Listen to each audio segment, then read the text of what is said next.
오늘 이 새벽에도 예배 자리에 나오신 모든 성도님들에게 하나님의 은혜가 넘치길 간절히 축원합니다. 오늘 우리가 읽은 잠언 3장은 계속해서 솔로몬이 젊은이들에게 전하는 잠언의 내용입니다. 특별히 3장 앞부분에서는 먼저 우리가 지켜야 할 권고와 명령들이 제시되고 있고, 이어서 그 명령을 실천했을 때 우리가 받게 되는 복에 대해서 설명하고 있습니다. 그 내용을 살펴보면 1절 말씀에서는 나의 법을 잊어버리지 말고 내 마음으로 나의 명령을 지키라. 또 3절에서는 인자와 진리가 내게서 떠나지 말게 하고 그것을 내 목에 매며 내 마음판에 새기라. 이렇게 명령하는 것을 볼 수가 있습니다. 오늘 말씀에서도 솔로몬은 반복적으로 우리가 하나님의 말씀을 지켜야 한다라고 계속해서 강조하고 있습니다. 잊어버리지 말고 마음으로 지켜라. 내게서 떠나지 말고 내 마음판에 새겨라. 여러분, 잠언뿐만 아니라 성경에서 하나님의 백성들에게 요구하시는 것은 언제나 하나님의 말씀에 대한 순종입니다. 하나님의 말씀을 지켜 행하는 것, 하나님의 말씀을 따라가는 것, 이것이 성경에서 하나님의 백성들에게 요구하시는 하나님의 명령입니다. 우리가 이런 하나님의 명령 앞에서 가져야 하는 것은 행위가 아니라 진정성입니다. 형식적이거나 계산적으로 하나님의 말씀을 대하는 것이 아니라 말씀에 대한 진정성을 가지고 거짓 없이 참된 마음으로 간직하는 것이 필요하다는 것입니다. 하나님께서는 절대 우리에게 하나님의 말씀을 지켜라라고 말씀하실 때 맹목적으로 순종하는 것을 원하는 것이 아닙니다. 마치 마음은 없지만 하나님께서 명령하셨기에 그저 따라가는 추종처럼 우리가 그렇게 반응하는 것을 원하지 않으신다는 것입니다. 그래서 우리가 이렇게 진정성을 가지고 하나님의 말씀을 알아가며 그 말씀을 우리의 마음 가운데 새기면 우리는 그 말씀을 아는 것으로 끝나지 않습니다. 오히려 그 말씀을 우리가 실천하며 행하면서 살아가게 되는 것입니다. 마지못해 행하는 것이 아니라 그 말씀이 내가 살아가는 가장 합당한 지침이기 때문에 그 하나님의 말씀이 내 인생 가운데 가장 중요한 길잡이라는 것을 알기 때문에 그 마음으로 말씀을 지켜 행하는 것입니다. 우리의 머리가 말씀을 따라가는 것이 아니라 우리의 마음이, 우리의 가슴이 그 말씀을 지켜 행하도록 그렇게 반응하게 된다는 것입니다. 오늘 말씀을 보면 우리가 그렇게 말씀 앞에서 진정성을 가지고 지키라라고 명령하고 있습니다. 또한 우리가 그렇게 행할 때 단순히 그것으로 끝나는 것이 아니라 우리에게 복이 임한다고 말씀하고 있어요.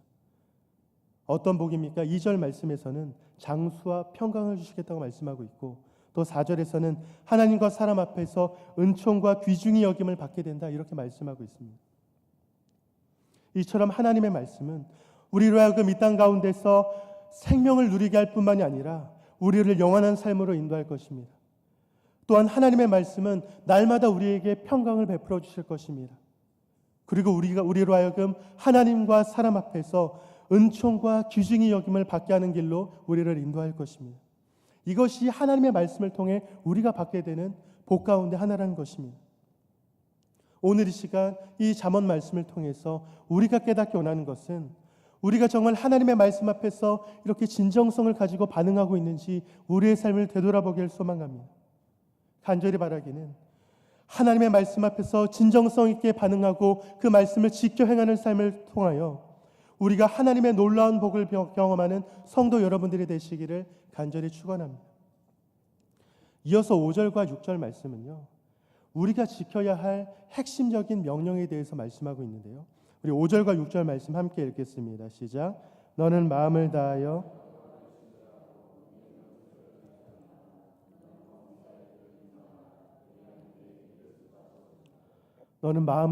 여호와를 신뢰하라. 범사의 그를 인정하라. 이렇게 명령하고 있습니다. 여러분, 이것이 바로 우리 그리스도인들이 하나님 앞에서 가져야 할 믿음의 모습인 거예요. 하나님을 신뢰한다는 것이 무슨 의미입니까? 전적으로 몸을 의지하며 기대는 것을 뜻합니다. 하나님께 모든 것을 맡겨버리는 거예요. 즉 나를 믿지 말고 하나님을 믿는 것입니다. 모든 일에 하나님을 인정하는 것입니다. 그런데 우리가 하는 그 착각 중에 가장 큰 착각이 하나님 없이도 내가 잘 살 수 있다고 그렇게 생각하는 것입니다. 내가 가지고 있는 재력이, 내가 가지고 있는 능력이, 내가 가지고 있는 그 권력이 나를 최고의 길로 인도할 수 있다라고 그렇게 믿는 것입니다. 그런데 오늘 말씀에서는 뭐라고 말씀하고 있습니까? 내 명철을 의지하지 말라 이렇게 말씀하고 있습니다. 나의 명철은 내가 완전히 기댈 수 있는 대상이 될 수 없기 때문입니다. 우리는 우리의 경험이 우리를 좀 더 나은 판단으로, 나은 선택으로 인도한다고 생각을 하지만 결국 그것도 완전하지 않습니다. 내가 아무리 많은 경험이 있고 내가 아무리 산전수전을 다 겪었다 할지라도 그것이 나를 항상 최고의 선택으로 인도할 수는 없습니다. 그래서 우리는 우리의 판단이나 우리의 능력을 의지하지 않고 오직 하나님만 의지하며 하나님께 묻고 하나님께 또 물으며 그렇게 살아가야만 하는 것입니다. 우리가 범사에 하나님을 인정한다는 것은 우리 인생 가운데 하나님의 절대 주권을 인정하는 것입니다.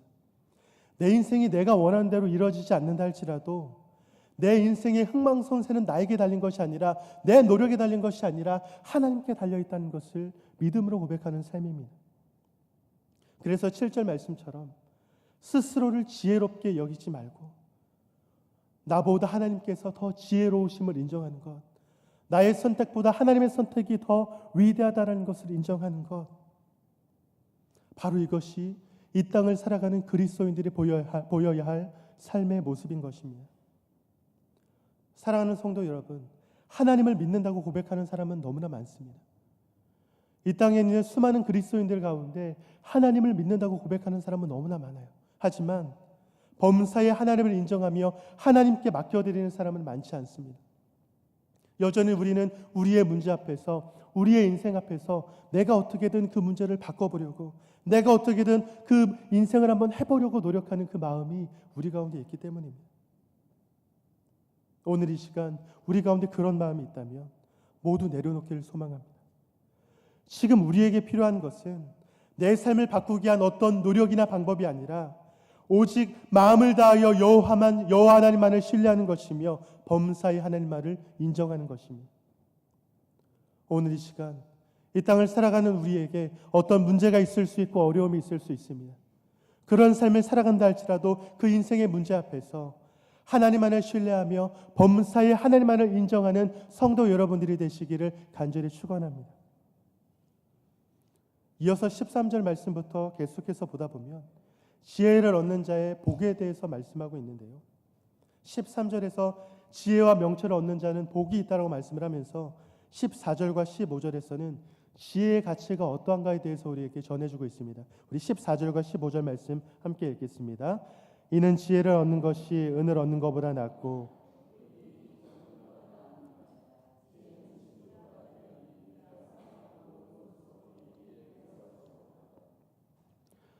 여러분, 일반적으로 우리가 살아가면서 가장 많이 바라면서 가장 많이 원하는 것이 무엇일까요? 아마도 이런 물질과 명예, 성공과 같은 것일 겁니다. 그런데 오늘 말씀에서는 지혜를 얻는 것이 이런 금은보화를 얻는 것보다 더 낫다라고 말씀을 합니다. 그리고 우리가 사모하는 그 모든 것들보다 그 모든 것들이 지혜에 비교할 수 있는 것이 아니다라고 그렇게 말씀하고 있습니다. 왜 이런 것들이 지혜보다 더 나을 수 없는 것일까요? 이 재물이라는 것은, 명예라는 것은, 권력이라는 것은, 우리가 바라는 그런 유익들은 우리가 이 땅을 살아가는데 아주 잠깐의 유익이 될 수는 있지만 우리가 그것 때문에 정작 중요한 하나님의 지혜를 얻지 못한다면 그 삶은 궁극적으로 행복한 삶이 될 수도 없을 것이며 그 삶은 불행한 삶이 될 수밖에 없기 때문입니다. 결국 우리의 인생 가운데 무엇이 가장 중요한가? 이것으로 지금 이어지고 있는 것입니다. 이런 말이 있습니다. 재물을 잃은 것은 조금 잃은 것이요, 명예를 잃은 것은 많이 잃은 것이요, 건강을 잃은 것은 모두 잃은 것이다. 저는 이 문구를 예전에 어렸을 때 약국 봉투에서 본 기억이 나는데요. 이걸 보면서 건강의 중요성을 참 마음으로 공감했던 그런 기억이 납니다. 아무리 재물이 있고 명예가 있다 할지라도 건강이 없다면 아무런 소용이 없을 겁니다. 재물도 명예도 이 건강과 비교할 수 있는 것이 아니에요. 만약 어떤 사람이 죽음을 앞두고 있는 어떤 사람이 조금 더 살고 싶은 마음에 내가 가진 모든 것을 다해서 나의 생명을 더 연장시킬 수 있다면 그 사람은 그 모든 것을 다해서라도 그 생명을 연장시키려고 할 것입니다. 마찬가지로 이 지혜 또한 이 세상의 어떤 것보다 비교할 수 있는 것이 없습니다. 왜냐하면 하나님의 지혜는 우리의 생명에 관련된 것이기 때문입니다. 16절과 17절에 보면 지혜가 주는 복에 대해서 장수, 부귀 그리고 평강에 대해서 이야기하고 있는데요. 결국 이런 복들과 더불어서 지혜가 우리에게 주는 참된 복에 대해서 18절에서는 이렇게 말씀하고 있습니다. 우리 18절 말씀 함께 읽겠습니다. 지혜는 그 얻는 자에게 생명나무라. 지혜를 가진 자는 복되도다.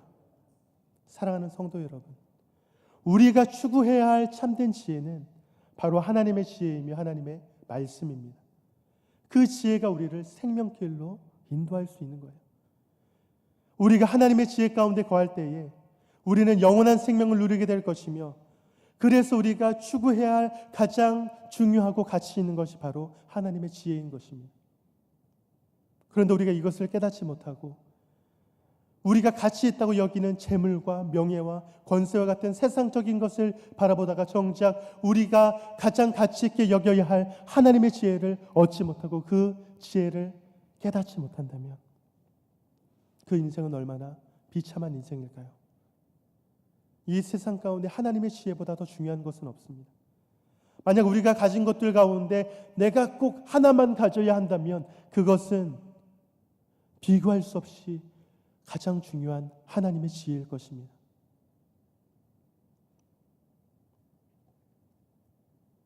비록 나에게 물질이 없고 명예도 없고 여전히 내 인생은 고난과 어려움으로 가득한 삶이라 할지라도 우리는 무엇을 소망해야 하는 것입니까? 바로 하나님의 지혜입니다. 하박국 3장 17절과 18절 말씀에서 하박국 선지자가 우리에게 고백하는 고백처럼 비록 무화과 나무가 무성하지 못하며 포도나무에 열매가 없으며 감람나무에 소출이 없으며 밭에 먹을 것이 없으며 우리의 양이 없으며 외양간에 소가 없을지라도 나는 여호와로 말미암아 즐거워하며 나의 구원의 하나님으로 말미암아 기뻐하리로다. 여호와 하나님으로 말미암아 즐거워하고 구원의 하나님으로 인하여 기뻐하는 삶, 오직 하나님으로 충분하다고 만족하고 여기는 그런 삶, 바로 이것이 우리가 추구해야 할 삶의 모습인 것입니다. 26절 말씀에서는 이렇게 고백하고 있습니다. 대저 여호와는 내가 의지하리시니라. 내 발을 지켜 걸리지 않게 하시리라. 사랑하는 성도 여러분, 우리 여호와 하나님께서는 우리가 의지할 수 있는 유일한 분이십니다. 우리의 발을 지켜 걸리지 않게 지켜 보호하시는 분이시며 우리를 가장 최고의 길로 인도하시는 분이십니다. 하나님께서는 하나님의 지혜를 구하며 그 지혜대로 살아가려고 몸부림치는 그 백성들의 인생 가운데 하나님의 복을 허락해 주십니다. 그리고 그 복은 우리를 가장 최고의 길로 인도하는 것이며 그 복은 궁극적으로 우리를 영원한 생명으로 인도할 것입니다. 여러분의 인생 가운데 이것보다 더 중요한 것이 무엇이 있겠습니까? 오늘 이 시간 우리가 그것을 믿기에 여호와 하나님만을 마음으로 신뢰하기로 결단하는 여러분 되시길 소망합니다. 그리고 범사에 하나님을 인정하는 성도 여러분이 되시길 간절히 축원합니다. 그리고 세상 그 무엇과도 비교할 수 없는 하나님의 지혜를 바라며 그 지혜만을 의지하며 살아가는 우리 성도 여러분이 되시기를 주님의 이름으로 간절히 축원합니다. 우리 함께 기도하겠습니다. 무명으로 감사의 힘을 드리셨습니다. 사랑의 하나님,